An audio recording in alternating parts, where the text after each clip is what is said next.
안녕하세요, 코딩맥스입니다. 이번 시간에는 정말 중요한 내용을 같이 한번 알아볼게요. 바로 연산자는 왜 필요할까에 대한 내용이에요. 우리가 덧셈, 뺄셈, 곱셈, 그리고 나눗셈을 초등학생 때부터 배우잖아요. 그리고 그 연산자를 매번 사용을 합니다. 하지만 너무 익숙하게 사용하기 때문에 우리가 숨을 쉬기에 필요한 산소처럼 대하는 것 같기도 해요. 즉, 우리가 매일 사용하는 것이지만 그 필요성과 중요성은 잘 모르고 있을 수도 있습니다. 자, 그럼 지금부터 연산자는 왜 필요하고 그 중요성은 무엇인지 그 이야기를 같이 한번 시작을 해보겠습니다. 먼저 예를 들어서 생각을 해보겠습니다. 여기 단어 3개가 있어요. 그죠? 먹다, 밥, 그리고 철수가 있습니다. 우리는 이 단어를 사용해서 여러 가지 의미를 만들 수 있어요. 그죠? 먼저 철수, 밥, 먹다 순서로 나열하면 철수가 밥을 먹는다는 의미를 갖게 되는 문장이 돼요. 그죠? 참고로 한국어가 정말 멋진 이유는 단어의 순서를 지키지 않아도 뜻이 있는 문장을 만들 수 있다는 점이에요.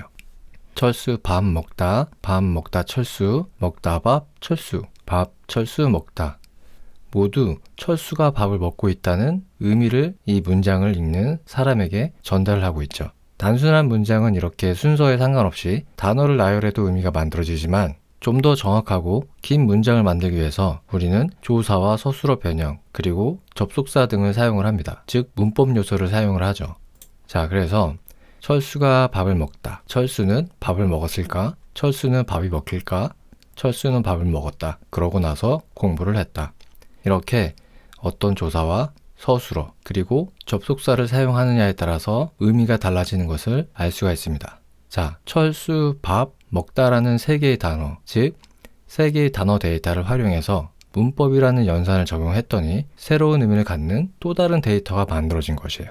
즉 정리를 하자면 기존에 있는 데이터, 철수, 밥, 먹다라는 데이터에 저희가 문법이라는 연산을 적용했더니 이렇게 새로운 데이터가 만들어진 것입니다. 바로 이 내용이 정말 중요한 내용이 되는 거예요.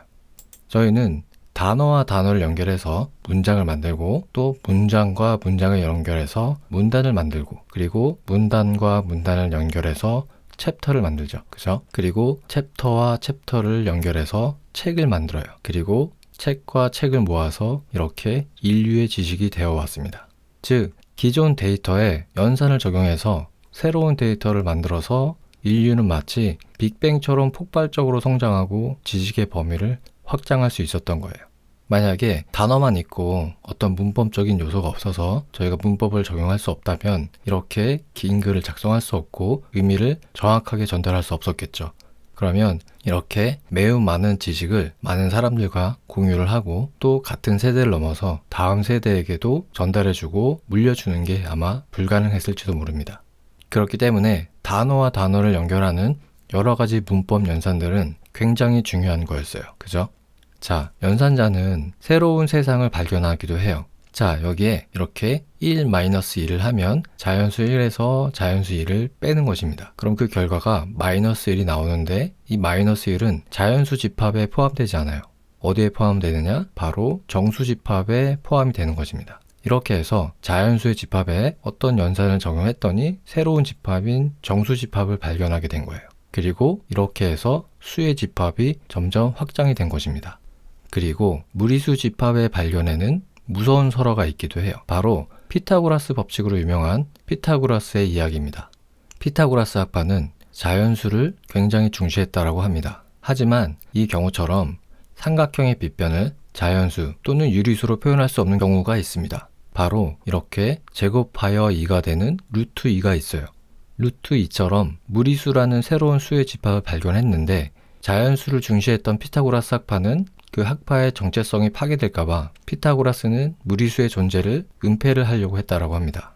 그런데 피타고라스의 제자 중 한 명인 히파수스가 무리수 집합을 굉장히 중요한 발견으로 생각을 하고 이건 세상에 알려야 된다라고 결심을 하고 비밀을 누설했다가 비극적인 죽음을 당했다라고 합니다.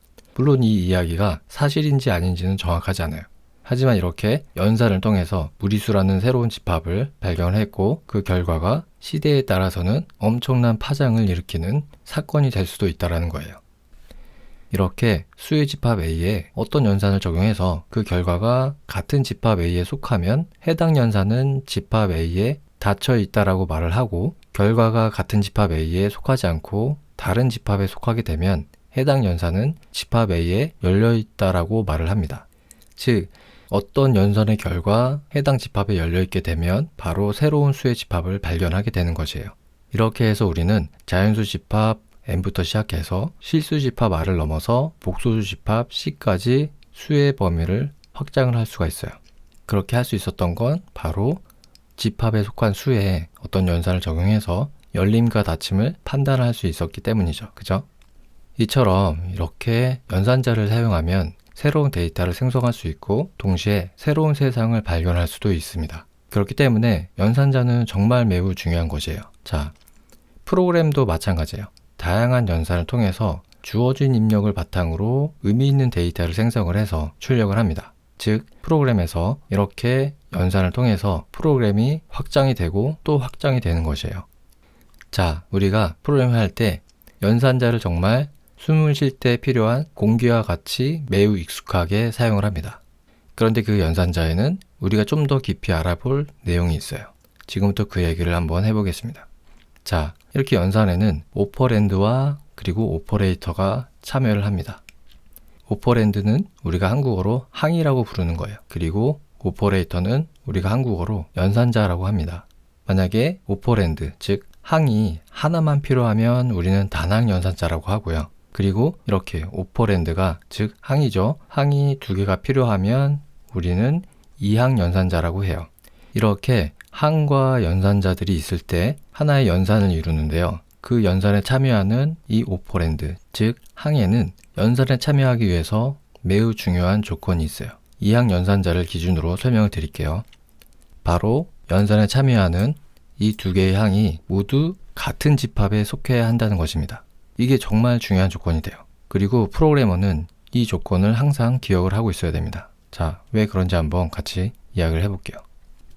자, 여기에 두 개의 연산이 있어요. 하나는 정수 2와 3을 이렇게 더하는 연산이에요. 2 플러스 3입니다. 결과는 5가 되겠죠. 그죠? 그래서 이 연산은 아무런 문제가 발생하지 않아요. 왜냐하면 2와 3이 모두 같은 집합에 속하기 때문입니다. 하지만 여기에 있는 3 플러스 45도라는 연산을 생각해 볼게요. 자, 3 플러스 45도를 이렇게 더할 수가 있나요? 3은 자연수, 더 넓은 범위로 실수로 볼 수 있겠죠. 하지만 이 45도는 각도라는 집합에 속해 있는 값입니다. 그래서 실수와 각도는 서로 집합이 다르기 때문에 이렇게 더할 수가 없어요. 그러면 더하려면 어떻게 해야 되느냐? 바로 이렇게 각도를 라디안이라고 하는 실수로 변경을 해줘야 돼요. 그리고 이 방법은 우리가 호도법이라고 해서 각도를 실수로 변경하는 공식이라고 해서 학창 시절에 배운 기억이 있으실 겁니다. 자, 그래서 3 플러스 45도를 연산을 하려면 각도를 라디안 단위인 실수로 변경을 하던가 아니면 3을 이렇게 다시 각도로 변경을 해서 각도끼리 이렇게 계산을 해야 돼요. 각도 45도를 이렇게 라디안 단위로 변경을 하면 이 값이 나와요. 그래서 3 플러스 0.785398을 더할 수가 있는 것입니다. 아니면 이 숫자 3을 각도로 변경하면 171.887도가 나와요. 그래서 이렇게 45도와 더할 수가 있는 것입니다. 즉, 두 개의 항을 이렇게 더하려면 집합을 갖게 해야 돼요. 그게 바로 이항 연산이 갖는 성질이고 이렇게 각 항이 연산에 참여하기 위해서 갖춰야 될 조건이 되는 거예요. 자, 프로그램에서도 이렇게 데이터 타입의 값들이 연산에 참여를 하죠. 그죠? 이건 넘버 타입의 값이고 이건 스트링 타입의 값입니다. 그리고 이렇게 넘버 타입과 스트링 타입을 더하려고 할 때는 이항 연산의 조건에 따라서 각 항들은 같은 데이터 타입의 값들이어야만 합니다. 그렇기 때문에 이렇게 형변환이라고 하는 타입 캐스팅이 꼭 필요한 것이에요. 우리가 3 플러스 45도를 계산할 때 3을 각도로 변경을 하든 아니면 45도를 실수로 이렇게 변경을 해서 계산을 했었죠. 그죠? 그것이 바로 이렇게 타입 캐스팅을 한 거예요. 형변환을 해서 계산을 한 겁니다. 그리고 프로그램도 동일하죠. 숫자 3과 문자열 99를 계산하기 위해서는 문자열 99를 이렇게 정수로 타입 캐스팅을 하던가 아니면 숫자 3을 이렇게 문자열로 타입 캐스팅을 해야 됩니다. 그래야지만 연산이 이렇게 가능해요. 하지만 자바스크립트를 사용하신 분들은 이 연산이 가능하다는 걸 아실 거예요. 자, 그럼 왜 그런지 같이 한번 얘기를 해볼게요. 자바스크립트는요, 이렇게 타입 코어션이라는 기능이 있어요. 그게 뭐냐면 이 항 연산에 참여하는 두 개의 항이 같은 타입의 집합에 속한 값이 아닐 때 자바스크립트가 스스로 강제적으로 형 변환을 하거나 아니면 암묵적으로 형 변환을 수행을 해서 이 연산을 실행을 합니다. 그래서 이 타입 코어션 때문에 수없이 많은 문제가 발생을 해요. 사실 숫자 3과 문자열 99를 이렇게 더하려고 하면 오류가 발생을 해야 되지만 자바스크립트가 동적 언어라는 점과 그리고 자바스크립트의 태생이 HTML 문서의 동적 기능을 위해서 간단한 스크립트 언어로 사용하기 위해서 만들어진 언어이기 때문에 최대한 HTML 문서를 렌더링을 하기 위해서 이런 경우에는 오류를 일으키는 게 아니라 그냥 알아서 형을 변환해서 계산을 하는 겁니다. 즉 오류에 약간 관대해지는 거죠. 그래서 이 계산은 숫자 3을 문자열 3으로 변경을 해서 문자열의 결합으로 계산을 합니다. 그래서 문자열 399가 이렇게 출력이 됩니다. 하지만 숫자 3에서 문자열 99를 빼면 이번에는 문자열 99를 넘버 타입으로 변경을 해요. 숫자 99로 변경을 해서 이렇게 3 빼기 99를 수행을 하고 그 결과 숫자 마이너스 96이 연산의 결과가 됩니다. 그렇기 때문에 숫자 3에서 문자열 헬로우를 이렇게 뺄셈을 하면 먼저 헬로우를 숫자로 변경을 하겠죠. 하지만 문자열 헬로우는 숫자로 변경을 할 수 없기 때문에 난이 만들어져요.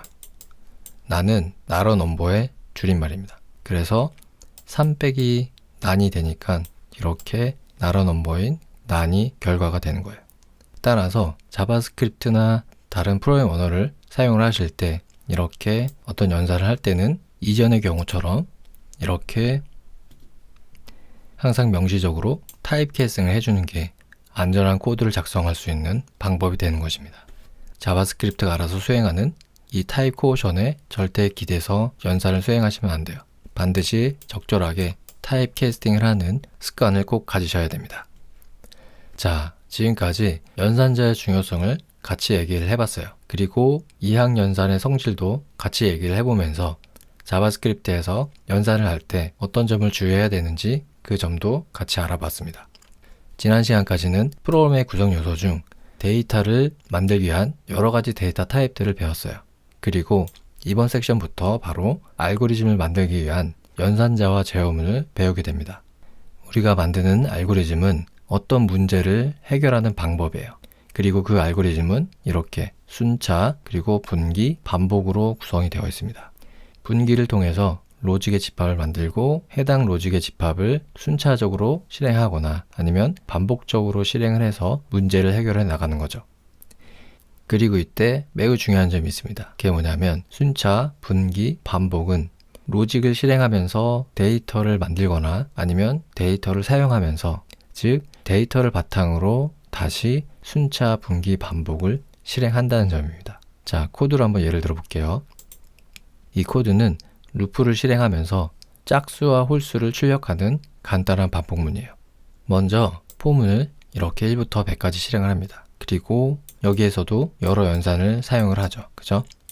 먼저 할당 연산을 사용해서 i 변수에 계속 값을 새로 생성을 하죠. 그죠? 그리고 i가 100보다 작은지 계속 비교를 하면서 불린 값을 생성을 해요. 그리고 이렇게 증감 연산을 사용해서 i 값을 계속 1씩 증가를 시키죠. 자, 그런 다음에 루프 안에서는 이렇게 나머지 연산을 사용해서 x에 0 아니면 1이라는 새로운 데이터를 생성을 합니다. 그리고 이 if문에서 새로 만들어진 데이터에 비교 연산을 수행해서 true 아니면 false라는 불린 값을 만들고 그 값을 바탕으로 어떤 로직을 실행할지 분기를 결정을 해요. 그죠? 그리고 분기가 되면 그 안에서 이렇게 할당 연산으로 새로운 데이터를 만드는 것입니다. 그 데이터가 뭐냐면 문자열로 짝수입니다 아니면 홀수입니다가 만들어지는 거예요. 그리고 나서 콘솔 로그로 해당 데이터를 출력을 하죠. 그죠? 자, 그래서 이 과정을 이렇게 쭉 보면은 변수 i가 담고 있는 숫자에서 결국에는 문자열 메시지를 만드는 과정으로 볼 수가 있어요. 즉, 이 알고리즘은 숫자 1부터 100까지 루프를 돌면서 해당 숫자가 짝수인지 홀수인지 출력을 하는 알고리즘이에요. 그리고 그 과정을 이렇게 실행할 때 이렇게 다양한 연산들을 사용해서 새로운 데이터를 만들고 그 데이터를 바탕으로 다시 계산을 하고 그런 과정을 하면서 짝수인지 홀수인지를 판단하는 문제를 해결해서 출력을 하죠. 그죠?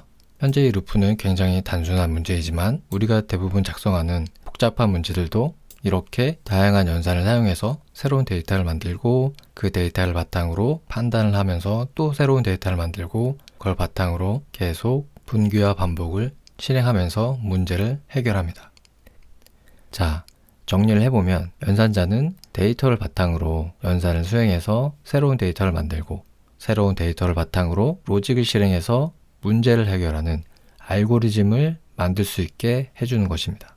즉, 심장이 인간의 몸에서 피가 흐를 수 있게 해주는 것처럼 연산자는 프로그램에서 로직 또는 더 크게 알고리즘의 데이터가 흐를 수 있게 해주는 프로그래밍의 심장과 같은 것입니다. 자, 프로그래밍의 심장과 같은 것이면 굉장히 중요한 것이겠죠. 그죠? 연산이라는 것이 없으면 프로그램에 어떤 입력이 주어졌을 때 그 입력 값을 바탕으로 무언가를 할 수가 없어요. 그렇기 때문에 프로그램이 어떤 입력이 주어졌을 때 의미 있는 출력을 만들기 위해서는 반드시 연산이라는 것이 필요합니다. 자, 지금까지 프로그램에서 연산자가 왜 필요한지 같이 한번 알아봤습니다. 연산자를 매번 사용하지만 그 중요성은 잘 얘기되지 않는 것 같아서 연산자의 중요성을 꼭 말씀드리고 싶었어요. 그럼 이번 수업은 여기서 마무리하고요. 다음 시간부터는 자바스크립트의 다양한 연산자를 배워보겠습니다. 그럼 저는 다음 시간에 뵐게요. 감사합니다.